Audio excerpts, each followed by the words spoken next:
Hello and welcome to Unit 6 of EDSE 614. Great work in Unit 5. It's been wonderful to discuss with all of you. This unit is one that is a bit smaller when it comes to the content. We'll take a look at the course schedule now.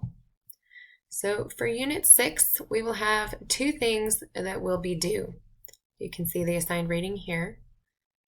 The first thing that will be due, and both of these are due on the final Sunday of our unit, is the progress check. And a lot of us have had a great deal of conversation about this, getting ready to go with it.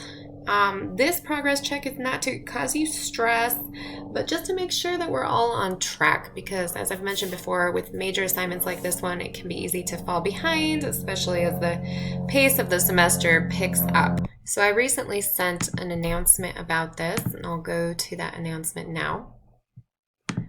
For the progress check, you'll see several notes here. The most important thing that I want to touch base about with everybody is that you'll just want to fill out what you can. You do want to do your best, but don't hear that we need to have all 3 weeks of our data, or more than 3 if that's what you'll be doing, collected right now. You're just going to want to do this to the best of your ability. It is important that you have gotten started with your baseline collection and that you've got that consent if applicable, and that you are on track with whatever else you need to be collecting. If you're going to do a parent or guardian interview, things like that, you want to get these on the calendar.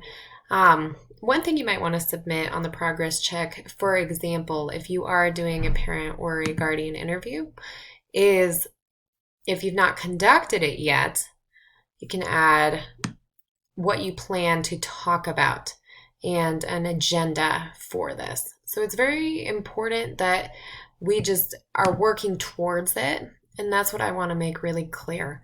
You can see here a lot of this you might know already. You can ask these questions to other people who work with the student, or to parents, family, guardians, if that's what you're pursuing.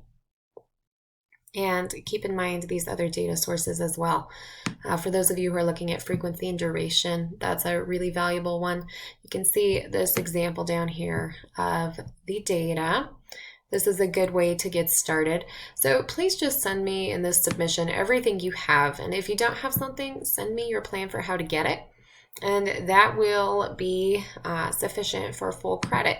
This isn't an enormous point total for the assignment, as you can see. It's really just to make sure we're on track. It is a check-in. So let me know if that clarifies things or if it does bring up any more questions. I am here to help. I have done some Zoom conferencing or phone conferencing with those of you who've reached out to me. Please do get in touch if that's something you're interested in. I would love to meet with you and talk with you if you have concerns or questions about this assignment or any other part of our course. And then finally, you'll have journal number 2, and that is quite straightforward, just as you have done before. And that will be due at the end of our unit. You can see here, journal entry number 2. The prompts are included here. Please let me know if you've got questions. Keep a close eye on that rubric for journal number 2. That is the best way to make sure that you're on track for what you're doing. And I look forward to reviewing all of your submissions and your progress checks. Have a great week.